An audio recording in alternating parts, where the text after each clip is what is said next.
Buenas noches y bienvenidos a Desde las Cámaras, el único programa de la televisión que pone bajo la lupa lo que hacen los diputados, los senadores y los congresos locales.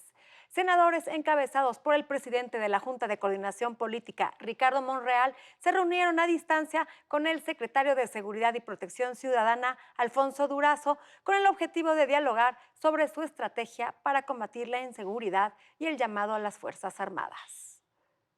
El titular de la Secretaría de Seguridad y Protección Ciudadana, Alfonso Durazo, sostuvo una reunión virtual con integrantes de la Junta de Coordinación Política del Senado de la República. Esta reunión fue encabezada por el presidente de la Jucopo, Ricardo Monreal, y tuvo la concurrencia de 40 legisladores de todas las bancadas parlamentarias. En particular, se abundó sobre el contenido del Acuerdo de las Fuerzas Armadas, publicado el pasado 11 de mayo. El acuerdo presidencial ya conocido complementa el artículo 5º transitorio de la reforma constitucional que crea la Guardia Nacional.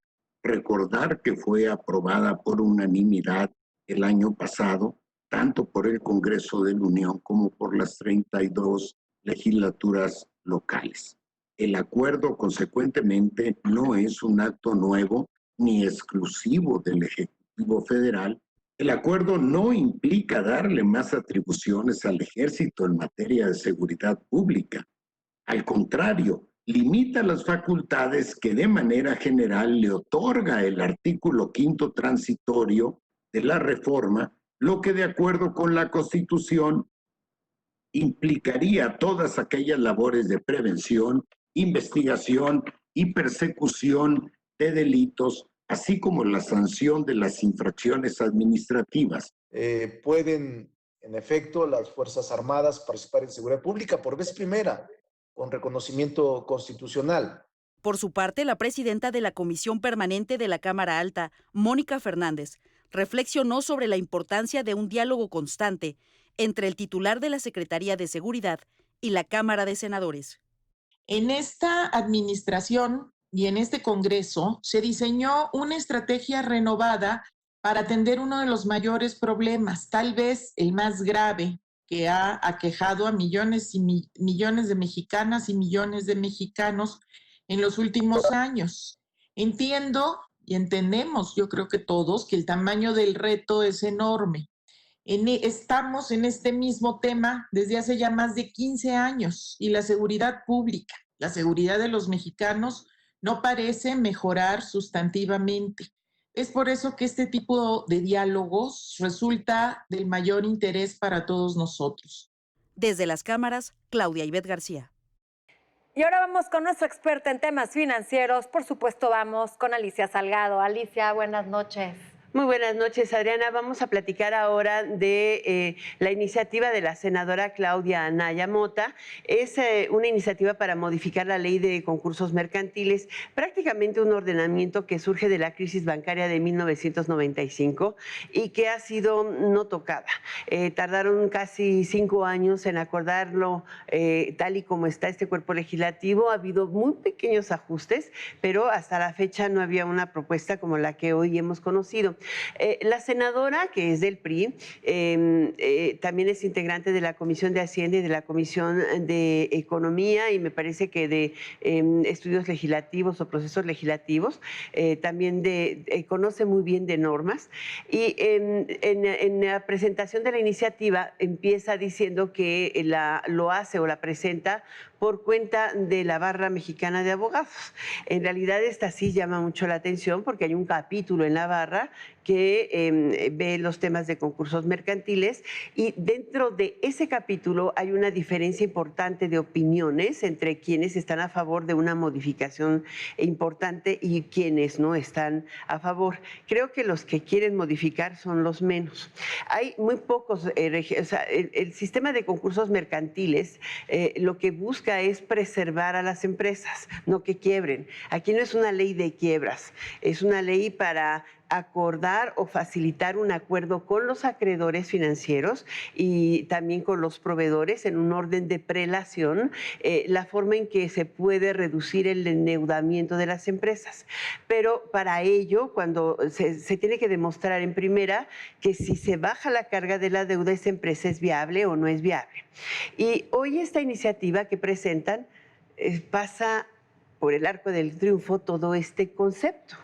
Y lo que suponen es poner sobre la mesa un sistema fast track de quiebra de empresas en la que le dice, o sea, que tenga un juzgado especializado y que en ese juzgado puedan llegar y presentar lo mismo pymes que medianas que grandes empresas, así lo dicen, ante el juez un anuncio, un aviso de que no pueden pagar sus deudas y aunque no los comprueben que no pueden pagar, se dé por hecho y por sentado que no pueden. Y a partir de ahí se reconoce que hay que empezar a renegociar las deudas y ellos no hacen ni siquiera un planteamiento de reducción de la carga de la deuda.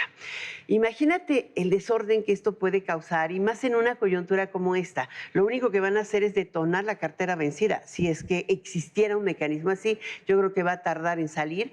Ha sido mandado a la Comisión de Economía, pero te digo, también los profesionistas y particularmente la Asociación de Bancos de México ha puesto sobre la mesa una crítica fuerte, sobre todo de sus comités jurídicos y de normatividad, pero se han sumado todos los acreedores financieros porque sí se estaría generando una condición que no está presente en esta recesión y creo que el camino que ha presentado la senadora debería ser revisado muy a fondo. Lo será en la Comisión de Economía y la Comisión de Estudios Legislativos segundo. Y con ello, pues muy probablemente esta iniciativa sea modificada o simplemente pasada a la congeladora. Alicia, pues muy grave esta iniciativa, esperemos se deseche, ya que la ley de concursos mercantiles es una protección para las empresas, para sus adeudos, ya que actúa como una mediación entre ambas partes. Eso y bueno, es. en estos momentos de crisis es lo que menos necesitamos, que se elimine esta ley de concursos mercantiles. Muchas gracias, modifique. Alicia. Muchísimas gracias, Adriana. Gracias. Y ahora vamos a la entrevista que nos preparó nuestro compañero Víctor Sánchez Baños. Estamos a poco más de un mes del inicio de las operaciones del Tratado de Libre Comercio entre Estados Unidos, Canadá y México. El TEMEC es una de las tantas herramientas que los mexicanos necesitamos para apoyar el desarrollo económico, industrial y comercial del país. Pero, ¿cuáles son los lineamientos que debemos seguir en los tiempos del coronavirus? ¿Cómo podrá ayudar en la recuperación de más de 1 millón de empleos que la pandemia ha aniquilado? De esto vamos a platicar con la senadora Claudia Ruiz Massieu, presidenta de la Comisión de Seguimiento del TEMEC en el Senado de la República. Primero hay que recordar que el TEMEC, que como tú dices ya entra ahora a partir del 1 de julio a la fase de instrumentación y de implementación, pues es un acuerdo que tomó 3 años negociarlo, que las circunstancias en las que se negoció, la realidad en la que se esperaba que se iba a instrumentar, está siendo hoy y va a ser muy distinta a lo que se había previsto. No imaginábamos que al final del día, cuando se lograra concretar la actualización del TLC, la transformación en TEMEC, íbamos a estar pensando que la íbamos a tener que instrumentar en un contexto de enorme incertidumbre económica global, y por supuesto de un enorme impacto en Norteamérica. Entonces eso nos va a obligar a pensar cómo, por un lado, ajustamos esta instrumentación a la nueva realidad y por otro lado, cómo potenciamos todo lo que el TEMEC nos puede dar en relación a ser una herramienta para reactivar más rápido la economía de México y de la región, y para verdaderamente generarle beneficio a las familias mexicanas y a las empresas mexicanas a partir de lo que ya prevé el tratado. Entonces, pues, incertidumbre, pero tenemos un mapa de ruta y una buena herramienta que es el TEMEC. No es una solución en sí mismo, pero es una herramienta. Nos da una tranquilidad tener el TEMEC. Es mejor tener el TEMEC que no tenerlo. Nos da la posibilidad de de seguir potenciando nuestra competitividad, de generar empleo, de atraer inversión y de generar mayores niveles de bienestar y de ingreso en las familias y los trabajadores mexicanos. Hay que recordar que el TLC también entró en vigor en una circunstancia muy compleja económica para México. Y 25 años después, gracias a esas reglas, se generó una mayor integración en América del Norte. Y hoy tenemos los números que demuestran que fue un instrumento bien importante para aumentar el empleo, para aumentar el ingreso y para aumentar también la calidad de la participación en las cadenas de México, en las cadenas de valor de América del Norte.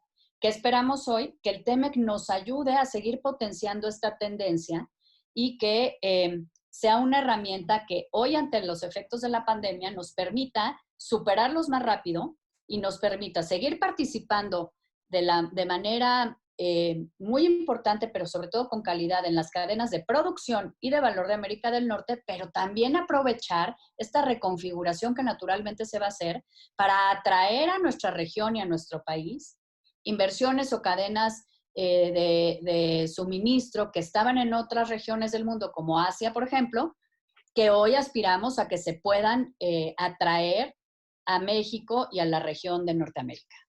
Yo creo que aquí, como en todo, la capacidad que tenga México de utilizar el TEMEC para potenciar sus beneficios, pero también para que sea de verdad un factor importante en nuestra reactivación y recuperación económica, va a depender, obviamente, de circunstancias externas, pero va a depender de muchas decisiones que nosotros como país tomemos.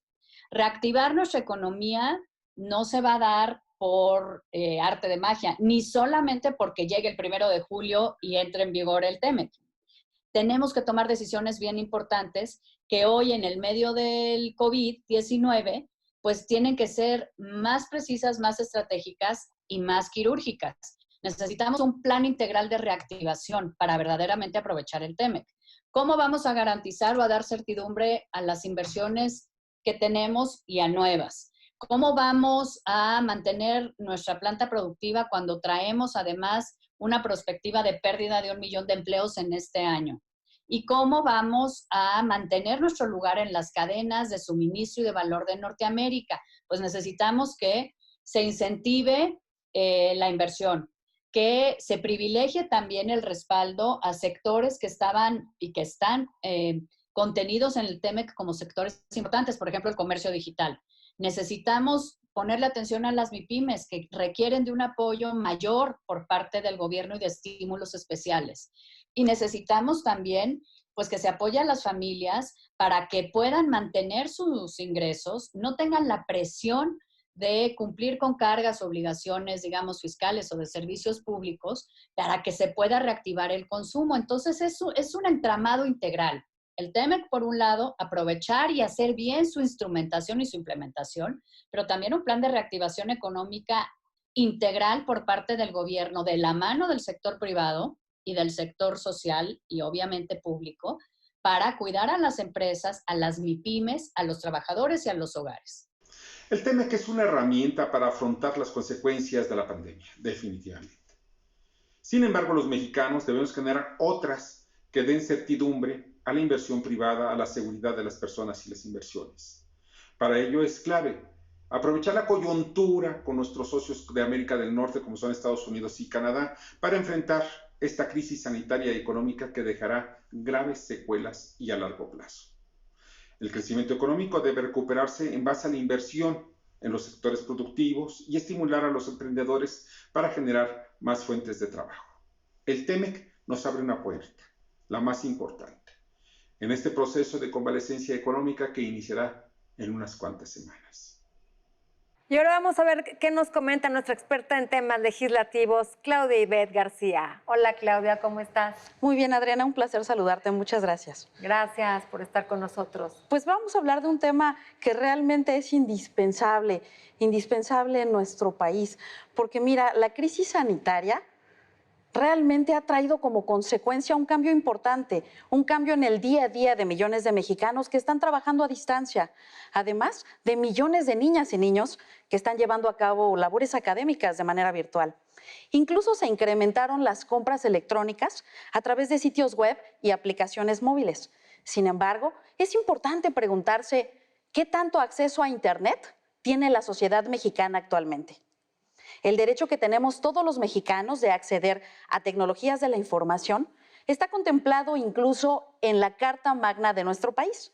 El artículo 6º constitucional nos dice que el Estado garantizará el derecho de acceso a las tecnologías de la información, incluyendo banda ancha e Internet. Pero esta ley es letra muerta para millones de mexicanos porque la brecha digital sigue predominando en nuestro país. La encuesta nacional sobre disponibilidad y uso de tecnologías de la información en los hogares, realizada en 2019, arrojó que 8 de cada 10 mexicanos son usuarios de Internet en zonas urbanas. Sin embargo, en la población rural, solamente 5 de cada 10 mexicanos tienen acceso a Internet. El problema se agudiza si la unidad de análisis es el hogar. Mientras que el 65% de los hogares urbanos tienen Internet, en las zonas rurales, este porcentaje se reduce únicamente al 23%, es decir, solo 2 de cada 10 hogares. El Instituto Belisario Domínguez publicó el estudio titulado Acceso y uso de Internet en México, investigación con autoría del doctor Zamora Sáenz, que muestra una radiografía de los pendientes que tiene México en esta materia. Resulta fundamental que el Poder Legislativo en nuestro país consolide una estrategia transversal que disminuya las brechas tecnológicas y fomente una sociedad del conocimiento a partir de acciones que garanticen el acceso a Internet para un sector cada vez mayor de la población. Tan solo en esta legislatura, la 64, se han presentado 7 iniciativas de ley relacionadas al acceso a Internet. Proponen principalmente reformas a la Constitución y a la Ley Federal de Telecomunicaciones y Radiodifusión. Resulta urgente que nuestros legisladores den trámite a estas iniciativas en comisiones y en los plenos de ambas cámaras cuando se retomen las actividades ordinarias. No olvidemos que de no avanzar en este tema, Adriana, se corre el riesgo de profundizar pues, las desigualdades sociales. Así es, Claudia. Mientras más amplia sea nuestra brecha tecnológico, menor crecimiento tendrá nuestro país. Gracias por estar con nosotros, Gracias. Claudia.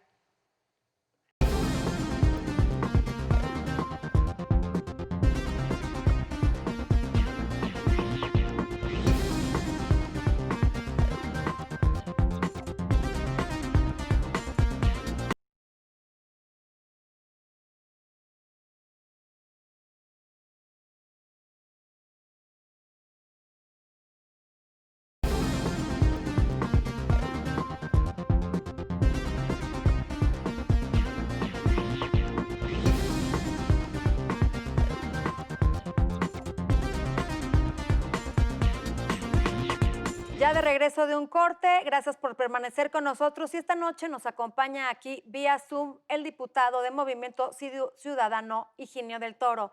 ¿Qué tal, diputado? Buenas noches. ¿Qué tal? Muy buenas noches, Adrián. Un saludo a todo el auditorio.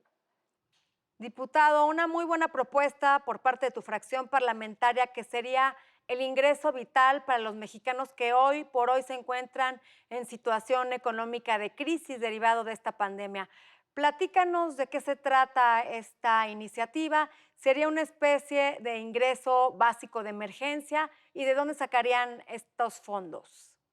Mira, primero acotar que como pocas veces hay un consenso entre los diferentes grupos parlamentarios y también la sociedad civil. Esta iniciativa, como promoventes, hay sobre todo mujeres de los diferentes grupos parlamentarios. Por nosotros lo hizo la diputada Marta Tagle, pero lo hay también del grupo Vicencio, del PRD, la diputada Verónica Juárez, y sobre todo el gran impulsor es el economista y integrante de la sociedad civil, Mauricio Merino, quien ha propuesto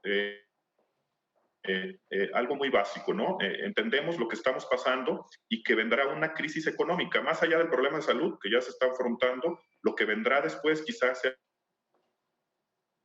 que hoy han visto disminuidos sus ingresos, pero también al corte de abril a las casi 600,000 personas y se estima que para mayo pudiera ser ya 1 millón de personas de las que perdieron su empleo.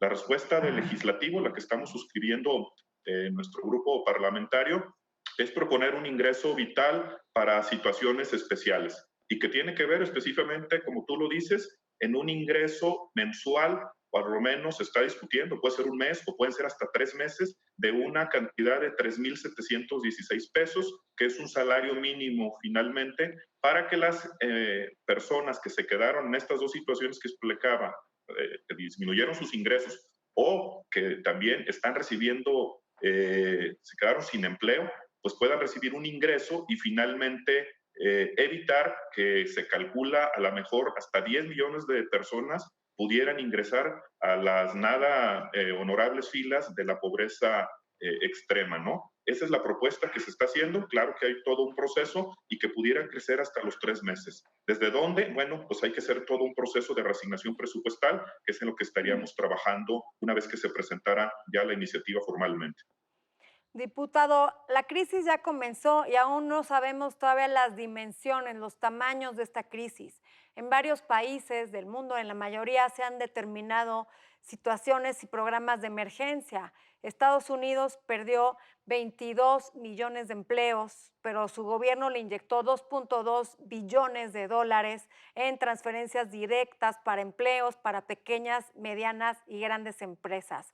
En México ha sido muy pobre la propuesta presidencial. El Banco de México tuvo que salir e inyectar 700 millones de dólares de capital para esta crisis que aún desconocemos las dimensiones ni los tamaños. ¿De dónde van a sacar ese presupuesto? Porque la mayoría del presupuesto lo están destinando a programas sociales y no para esta crisis derivada de esta pandemia.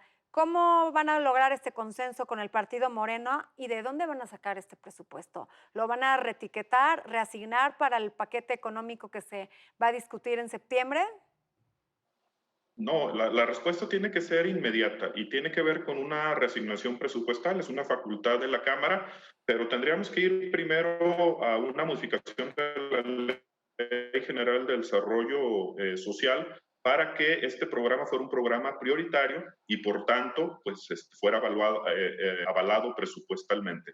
Pero tendríamos que ir más allá. Mira, en una lección básica de economía habla que la mejor forma de conservar los empleos de un país es evitando que se pierdan los que ya existen. Y esta es una medida de contención. En cualquier programa de riesgos, así sea un desastre natural o por cualquier otra cosa, es más barata la prevención. Se estima que de cada peso que se invierte en prevención, se tiene que gastar 8 cuando el problema ya sucedió. Y esto es lo que queremos evitar.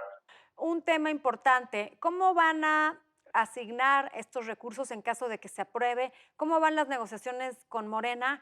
Y en caso de que se autorice y se pueda reasignar estos montos, ¿cómo van a determinar quiénes lo necesitan, quiénes no? Y cómo ponerle los candados para que no se utilice como un sistema clientelar para las elecciones que vienen para el 2021. Mira, hay todo un mecanismo. La propuesta es mucho más amplia.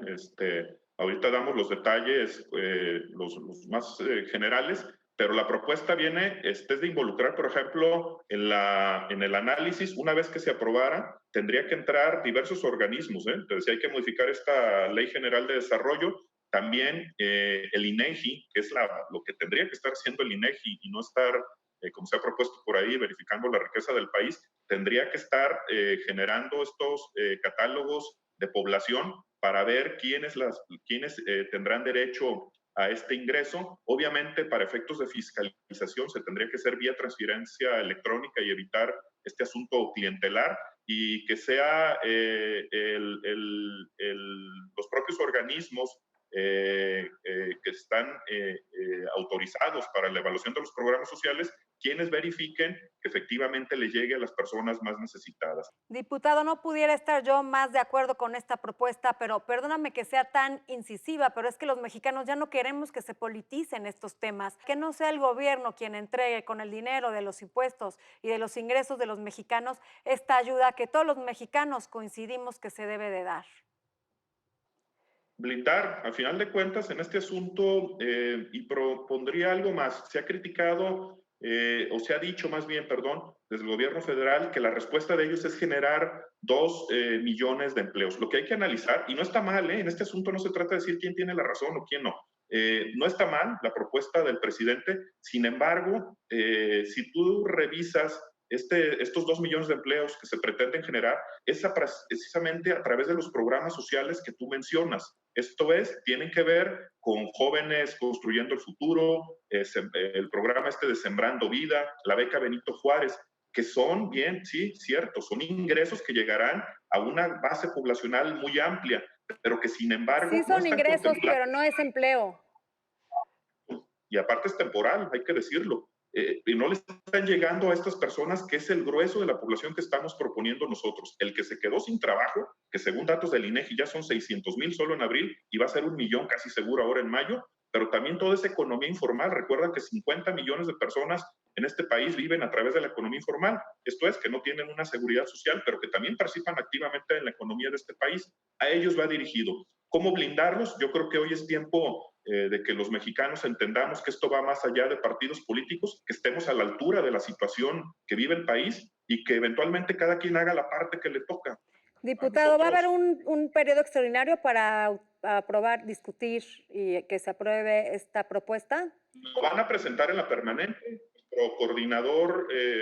Nuestro coordinador nacional y senador de la República, Clemente Castañeda, tiene la idea de presentarlo en el periodo extraordinario, en la permanente que ya está instalada, y ahí discutirlo, ¿no? Dependiendo de cómo avance, pues se verá la posibilidad de tener este periodo extraordinario para poder aprobarlo, ¿no? Eventualmente necesitamos hacerlo ya, las familias del país lo necesitan, claro. Nosotros tenemos que estar a la altura de esta emergencia. Diputado, pues muchas gracias por estar con nosotros. Vamos a darle seguimiento a esta propuesta que urge ya se discuta y se aprueba. Los mexicanos no pueden esperar más. Gracias por estar con nosotros, diputado. Y no se pierdan próximo jueves, 11:30 de la noche, el único programa que pone bajo la lupa el quehacer legislativo. Buenas noches.